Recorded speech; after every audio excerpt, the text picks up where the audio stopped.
Hey everyone, welcome back. Let's get right into this episode, which is designing forms.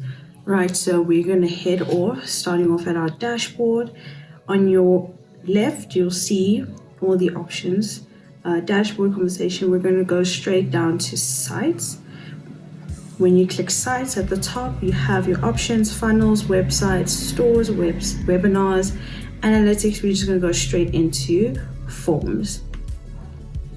When you get here, you will see a list of, if you have had made forms previously, you'll see your previous forms listed down below. But for this video, we will be creating a new form. So we're going to head here to add form. When you get here, it will give you an option to start from scratch or choose from templates. Personally, depending on the goal and the aesthetics of the vibe that you want for your website, you can decide to either do your forms from scratch or do it from a template. For the sake of this video, we will be starting from scratch just so we can walk through the basics, and later on you can play around with the other templates that they have that are pretty cool as well. So right, when you click start from scratch, it will take you to this window right here.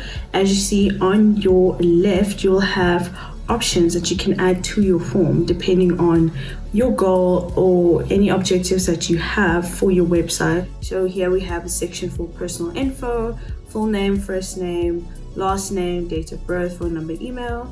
We have an option to add a submit button. We have an option for payments, sell products, collect payments. An option for addresses where you can add your website, you can add a country, city, state, whatever it is. You can add text as well, single, multi, text box. There's choice elements as well, which we will also be using in this video. Single drop down, multi drop down, checkbox, radio. We also have a rating and customize option.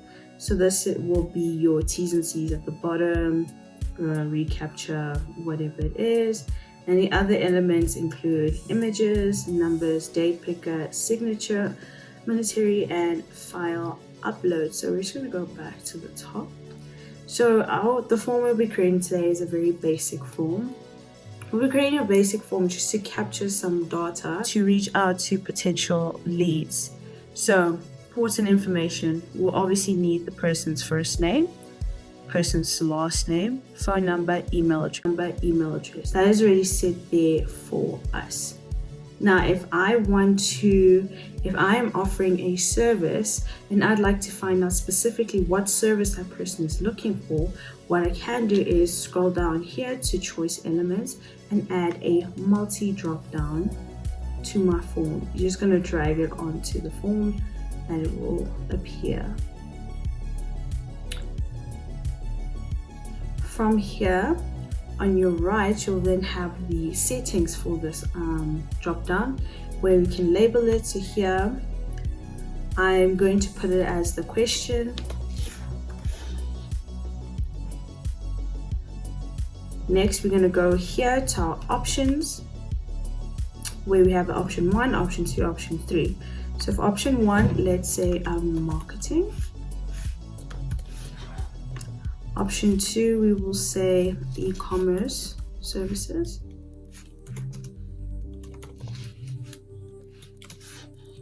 Right, now we have our 3 options for our drop downs. We're going to just go back to contents, and here we can choose to make this field a required field or not. So I'm going to make it a required field because it would obviously help me better know the request that the user is looking for, and I can better attend to them.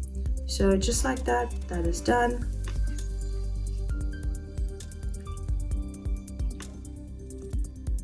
Done.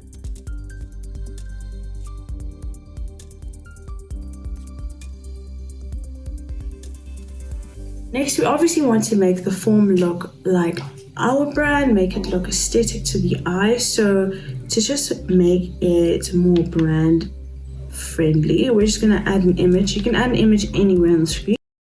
Right, then your image will pop up. So obviously this size is a bit crazy and drastic. So what we're going to do is we're going to go to the settings here on our right, input width, image width, and image height. We're just going to adjust that.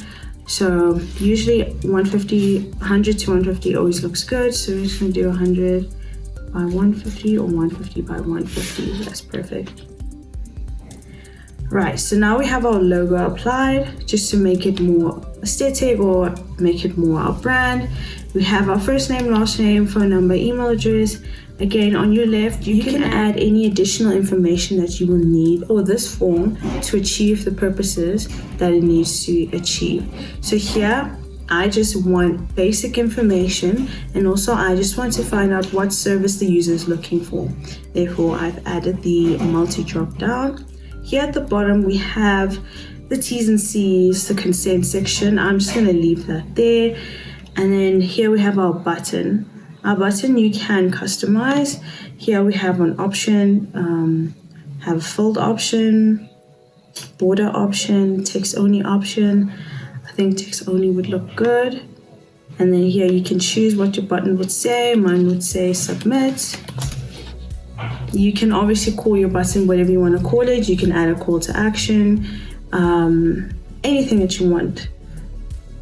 Next, we're going to choose our font family, which will be Montserrat, because that is the form that is on our website already.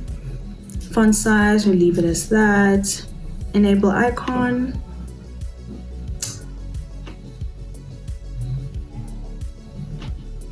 We'll add a little tick over there. And done. So here we have our button. Here we have privacy policy, terms of services. Here you would obviously add your own if you do have. Next, we're going to hop into the settings of the form, where you'll be able to edit your message after the form has been submitted, preview what it would look like, the style, and these are the other settings that you can play around with depending on what you want your form to achieve. Right, and in the previous video when we did speak about the chatbot widget, I mentioned the sticky contact to be enabled on, and here you'll find it right here.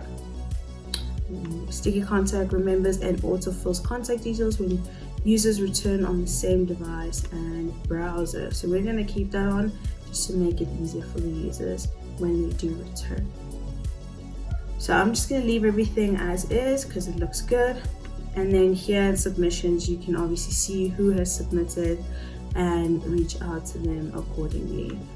So here, let's just name our form inquiry, and we're going to just save that. All right, so after you've pressed save, we're just gonna go back.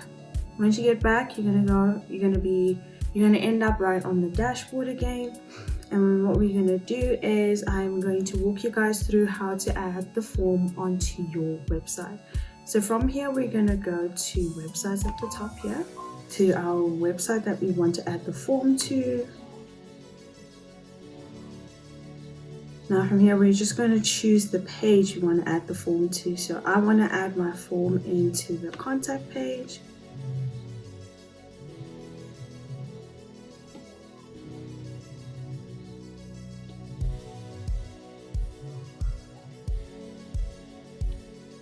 Right, as you head onto the page, how we do this is we're going to add a section. So you can either just press this plus button over here, you can press the plus button over here. Press the plus button over here, I'm going to go to quick add, I'm going to add a column. I'm going to just put that column right over here between the first half and the second half. Over here, we're going to press add. Once you press add, you're just going to scroll down to form, and over here you'll see an option to add a button or form. So here we're just going to add form. I'm going to put that right there. Right, now here you're going to click where it says you do not have any forms yet, and from the form picker you're going to select the form that you want to use. So we're going to add the form that we just made together, which is inquiry 1, and it will show up on your website. There we go. Your form is now on your website, what you're going to do is you're going to make sure that you press save and make sure that you do press publish so it does update your website and so it does show on other devices or URL in general. Now if you decide that there's some things you do want to change, or maybe you've seen that it doesn't really look good with the flow and the aesthetic that you have on your current website, you can easily just go here, edit form, and you will be able to edit the form without having to actually leave the website setting. There you go, you're able to just edit it accordingly, press save, and then it will automatically just update on your existing website. Once you press save and publish, then you have successfully have your form on website.